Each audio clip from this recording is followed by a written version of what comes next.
Okay, and so welcome everyone. Thank you for being here.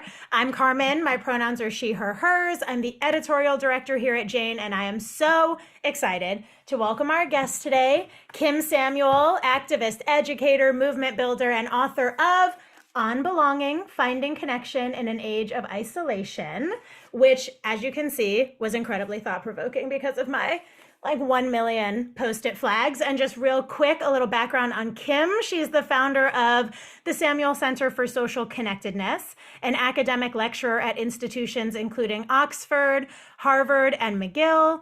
She was also recently named visiting scholar at the Oxford Poverty and Human Development Initiative, University of Oxford, and the first ever Fulbright Canada ambassador for diversity and social connectedness. Thank you so much for being here with us, Kim. We know that you taking the time is no small feat, so I really appreciate it. No, Carmen, thank you very much. And thanks to everyone for being here. When I was reading a bit about the Jane Club, it came so clear that that I'd love to be part of it, I guess. It's all about social connectedness, yeah? And thank you for taking the time to read my book. I love seeing all your post-it notes. I've had a few interviews lately with people that hadn't read the book or really even looked at it. And so then it's a little more challenging. So I just want to thank you for this amazing welcome and for having me today. Yay. And yeah, I mean, I was so moved by the stories that were in the book of really how you came to the work that you do in thinking about isolation, connectedness, belonging, and how you've managed to make a life out of, building belonging. And so before we jump into the book, can you tell us a little bit about that journey and the journey to writing this book? Well, the journey officially started in about 1997, when my father, out of the blue, had a catastrophic brain injury and was in a coma for 3 months, and then woke up very gradually, as you can imagine. And he had a lot of disabilities, but I got to see that it wasn't the disabilities, it was the isolation that was causing him so much pain. And I couldn't put my finger on it. I didn't call it social isolation then. I just called it the feeling of sitting all alone at the bottom of a well.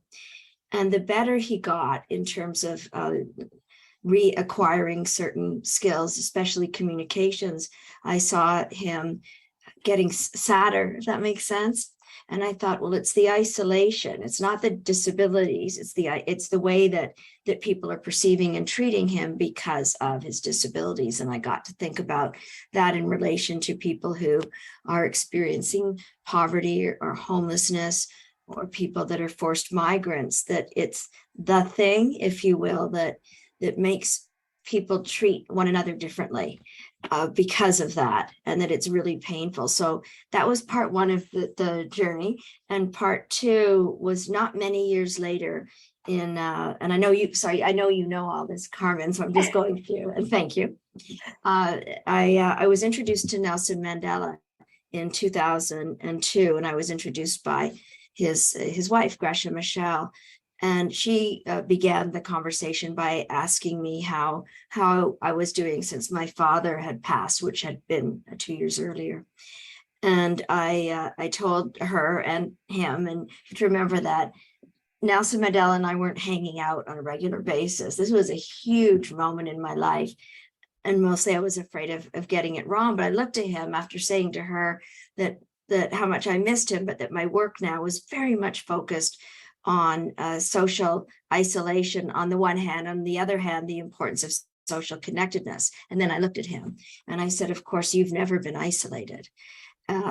Pardon me, I did not say that. Of course, you know all about isolation. He said, no. I took his line, sorry. I've never been isolated. And I said, not even in Robben Island? And he said, no, because in Robben Island, we were all brothers working together with a common purpose. I was never alone. And as you all probably know, he was in prison for 27 years, and about 19 years were at Robben Island prison in isolation. So I honestly had a moment that it wasn't like the 4th of July here. I'm in New York at the moment, of sort of, wow, amazing light bulb moment. It was just a quiet affirmation of, okay, well, this is what I'm going to be working on for the rest of my life. Now, the book journey, that's a shorter story.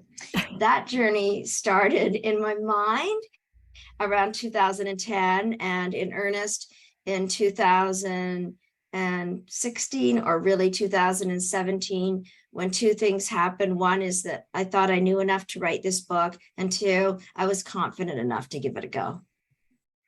Wonderful. And, when you talk about this idea of you having this notion of what isolation and belonging are, right? When you're having this conversation with Nelson Mandela. And what's interesting about that too is it trickles down into this idea of the 4 dimensions of belonging that you lay out. And this idea of belonging that's not necessarily one size fits all.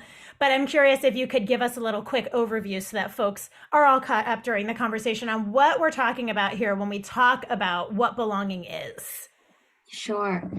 Well, I describe belonging most simply as the feeling of being at home everywhere, anywhere. And it could have been a different letter. It could have been 3 L's. I don't know what they would have been instead of 4 P's. But I came up with, also to have it, I could easily remember it, 4 P's: people, place, power, and purpose, as different and interrelated elements of belonging. And maybe I can just very quickly go through what they mean, but then maybe say why I think it's important. So the people is what we're doing now. We're connected, we're interacting with one another. Even though I'm the only one speaking at this moment, I can tell this is a group where everyone has agency and voice. So inclusion doesn't just mean you're on the call, it means everyone can participate. The second part is place, and place is really not only a connection to where a Jekyll and Hyde restaurant may be in your city, my city, but that feeling that can happen anywhere, but maybe more often than not in nature, being connected to nature, being connected to trees and the beach, and where we like to relax. It can also be connection to our own home. It can be that feeling of being in, if anyone has kids or has raised kids, of how much it means when your kids are happy in their school. And it's maybe not one thing, and it's not because the school has just been renovated and looks amazing. It's because of a lot of things that go into that to create that community. The next is power, and that one I think about in terms of empowerment, because not only should we know, appreciate, and use our own power that we have, but also hopefully, particularly as women, to be able to lift others up in that same way, whether it's through mentoring or teaching, or if you're in business, or if you're in a community group, there's usually someone who literally is going to be at the back of the room or doesn't feel comfortable to speak up. So I feel like we can, with belonging, empower them too. And the last one is purpose. And purpose, it means having a sense of purpose in your life. I like the term purpose-driven life. I certainly didn't coin it, but I like it. And yet I'm sometimes criticized about that. Well, what if you don't have a purpose, or what if your life isn't driven by purpose? And I just want to be clear that it doesn't mean that your purpose has to be this being the Secretary General of the United Nations. I say that because the UN General Assembly is going on, and I'm hoping you're not hearing all the motorcade sirens that I'm hearing right now. But having a sense of purpose in my life, when I think about the different words starting with P, is the most important. Whenever I haven't had something to work at, or I have a daughter, and I'm a new grandmother, whether that gives me a lot of purpose. If I ever have a moment where I'm not thinking about doing something, and usually involving others, that's when I get stuck. So those are the 4 Ps, and they can be in any combination that you want, or you may decide that none of them really work for you, or one works for you. But I just ask everyone to think about what it's like when you don't have any of those. Because for me, that's a real lack of belonging. And that's the 4 Ps. Yeah, and I mean, I think, it's so obvious to so many of us that there's this crisis of loneliness and isolation. But I mean, that's also because it's reached this peak, right? Because of the pandemic, imagining you writing this book in 2017, there's like so much irony there, given, the last 6 years have really just shown us how, as you describe in the book, our systems, our institutions really don't prioritize belonging. We prioritize, money, efficiency, traffic signals, and all of this kind of stuff over the real human experiences that people are having as a result of policies and practices. And so, sorry about that. And you discuss how these problems are very much so not new, and they're rooted in a really deep history. And it just made me think a lot about, we're unpacking right now a lot of the history of colonialism as the Queen's funeral goes on and on and on. And, I'm curious if you could sort of trace for us that history of when these moments when belonging has been decentered, and how that's still impacting us, today. These decisions that were made maybe 100 years ago are still causing this disconnection for all of us in our daily lives. Yeah, great question, and questions embedded. So if I missed something that you wanted me to touch on just now, just feel free to walk me back, and I'll try it again. Yeah, I like all of you, we've all come through COVID, and I actually literally, my writing the book was bookended in terms of when I got a publisher. I knew this is really serious now. And that was in early 2020. And I had COVID, and I had pneumonia for a long time. And then at the end, when I had to turn in my book, of course, I got COVID again. And I thought that the book ending. But I think that the crisis, and I'm really glad that you pointed it out, it's a prolonged crisis. It's not a new crisis. And when I think about social isolation, the way that I imagine it, it's definitely an individual experience. And yet you could be in the middle of a really crowded room at a really awesome party and feel really isolated, or the reverse. On days that writing a book was going really well, I call that solitude, not isolation. But whereas loneliness, and you would have read it in the book as a term, it's less than 500 years old, loneliness. And social isolation to me goes all the way back to when human history was first recorded. And I look at, for example, the presence of slavery. We go way back to the Egyptian Empire. Why was there a rule by King Cyrus that there would be no more slavery? Because there was slavery there. And when I think about the history of this, we go back to the separation, for example, of the feminine and the masculine. And where does the feminine end up there? Or the separation of the animate and the inanimate world, or even the separation of what I like to say, what's happening in the sky and what's happening in the oceans. We're really disconnected, or religion or faith doesn't have to be an organized religion, as opposed to science. And to me, these are not separations at all. And yet we've lived, I was going to say for as long as I can remember, but I was not alive 500 years ago. But for everything that I've studied about this, is that none of these separations were were created by anyone other than humans, and usually, sorry, but by men, because that's who's been in power for most of history.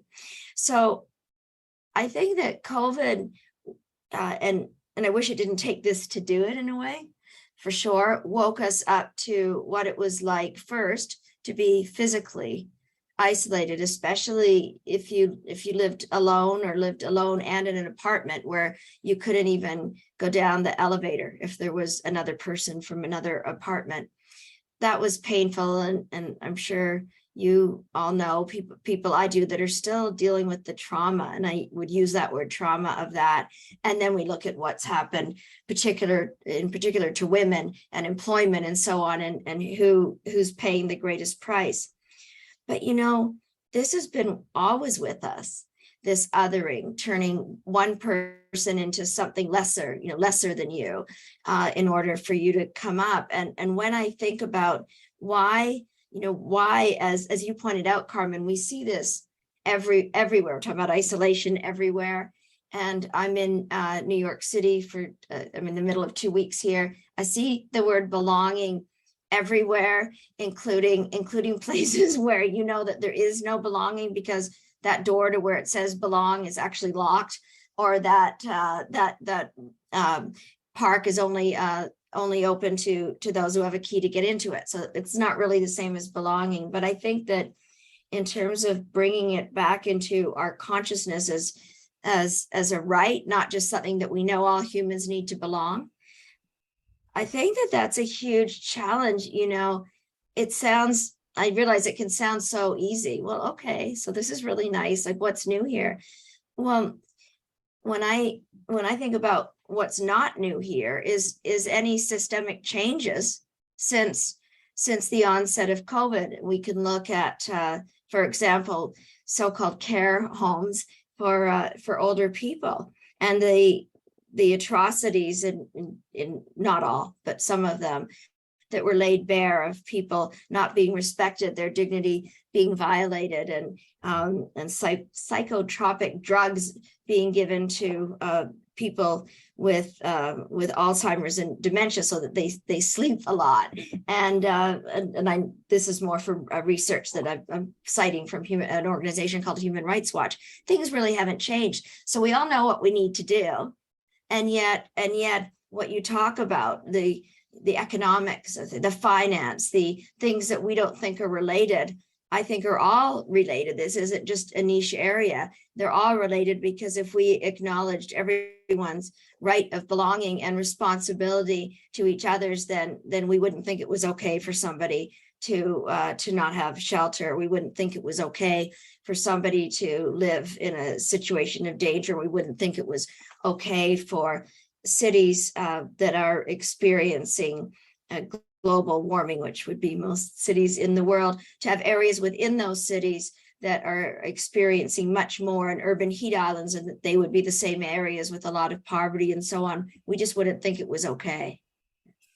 Definitely. And I mean, you touched here on the right to belong, and you're working right now on sort of a framework, right, for the right to belong, and this idea that it would assert this universal right to all of these different dimensions of belonging for all people. And I'm curious if you could sort of walk us through like what that would demand of our institutions and of our structures and systems, but also of all of us. Like, what are the responsibilities that individuals and these larger structures have to facilitate and foster belonging and make it a priority? Yeah. The right to belong is based on a very simple, and what I think of as a sacred premise, that by virtue of the fact that we are born, we all have a right to belong, and that is an equal right.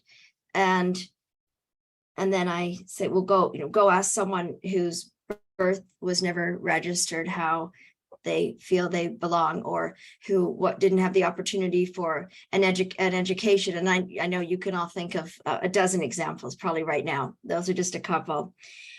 So I know that there's not an appetite for a new human right to be added to the Universal Declaration of Human Rights. So I was given some really good advice to don't go down that road, because you'll, I don't like to say this, but set yourself up for failure. And I interpreted that as there's another way to do this.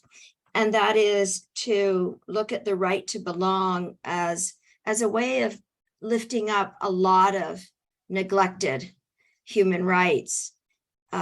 We could say probably all of them. And what I mean by neglected is the gap between what is stated as our rights and what our real lived experience is. And then so that's kind of what it is. And then to the second part of the question, when I look at the right to belong, it's really important to think about who owns this. Communities own this. Individuals own this. I've drawn a lot of inspiration from Indigenous worldviews, where belonging is seen as an inherent and ancestral, and is as much to your connection and relationship to the land as it is also with the 7 generations before you and the 7 generations after you, in terms of who we care for. And the third part is what do we do? How do we practice this? Well, here's the good news.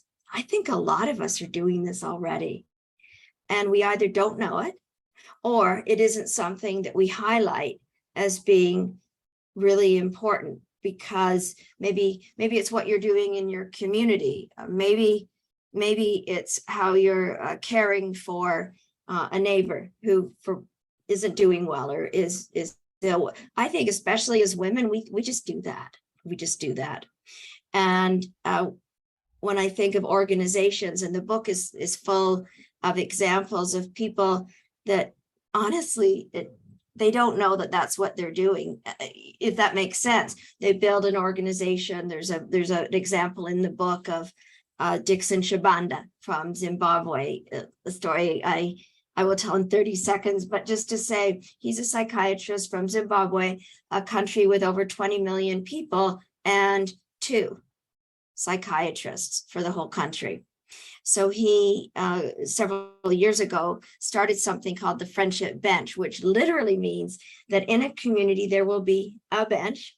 It doesn't have to be any particular kind of bench, but on that bench, whatever days it says, will be someone who is called a grandmother. She doesn't, or a go-go would be the African, the word for grandmother. You don't have to be an actual grandmother, but it would be a woman who is older, has had a lot of experience, and has been trained to give so many sessions of help for mental health, and take away the stigma that a lot of people have about seeking care, even if it's available.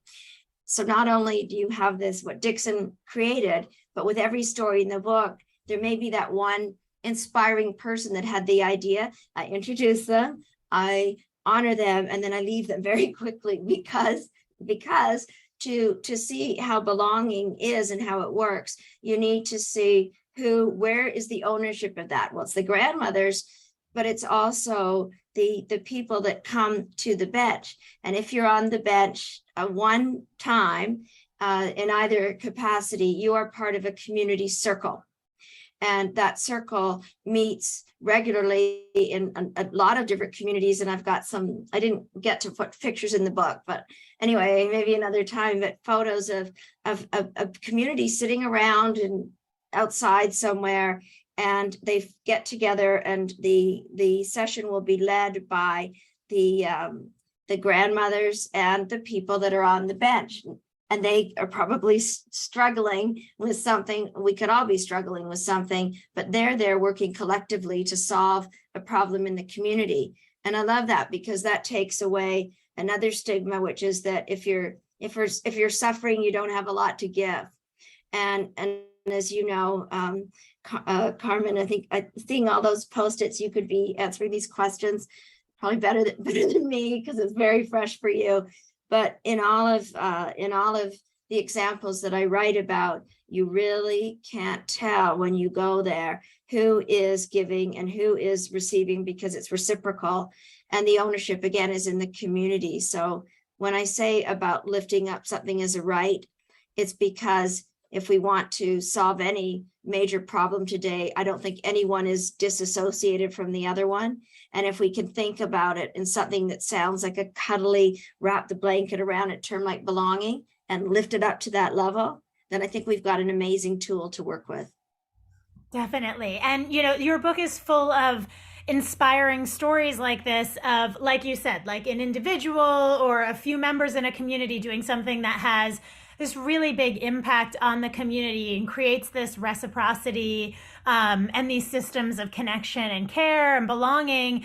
And yet at the same time, it was like the whole time I was reading it, my little cynical brain is like, well, but the systems are, you know, in order to do system change, that would mean changing these systems that feel so deeply entrenched that are gaining, right, all this power. And I'm just, you end the book saying that you're still hopeful. And I was wondering if you could spread some of that hope to us as we close today. And just tell us a little bit about why you're still optimistic about the future of belonging.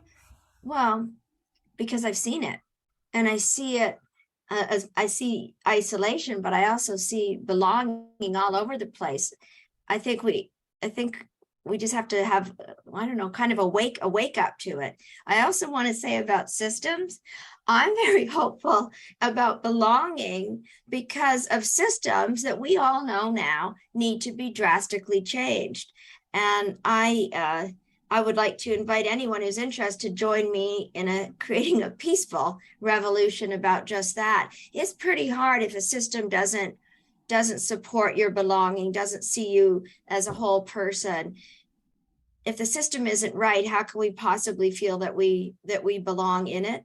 But hopeful, well, we got to be hopeful. We have to be hopeful, because when we give up on hope, then everything is lost. And I know this may sound corny, but if I want to say it anyway, I as I mentioned, I became a grandmother last year to a sweet, sweet little baby called Charlotte. And I look at her and I think, and lots of other kids, all children too, but this one is my granddaughter. And I think, well, if I'm not hopeful for you, then I'm not doing my job at all.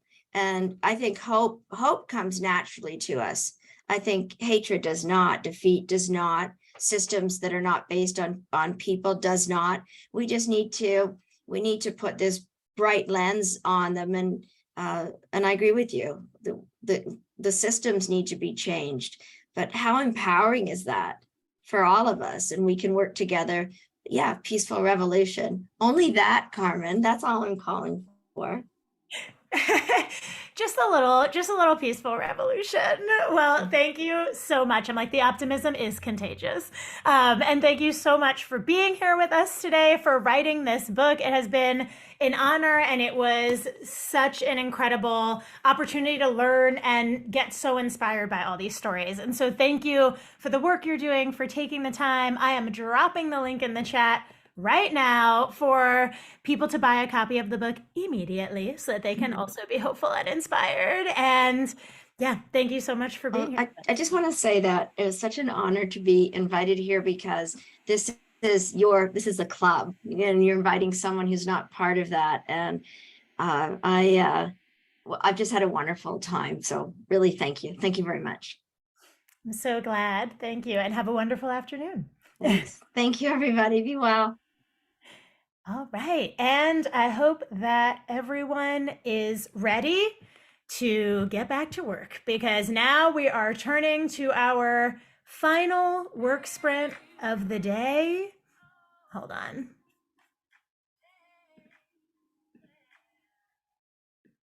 Carmen. There we go. Look, I was using my phone, Harriet, and the volume started changing only on my phone. So we are here for our final work sprint of the day.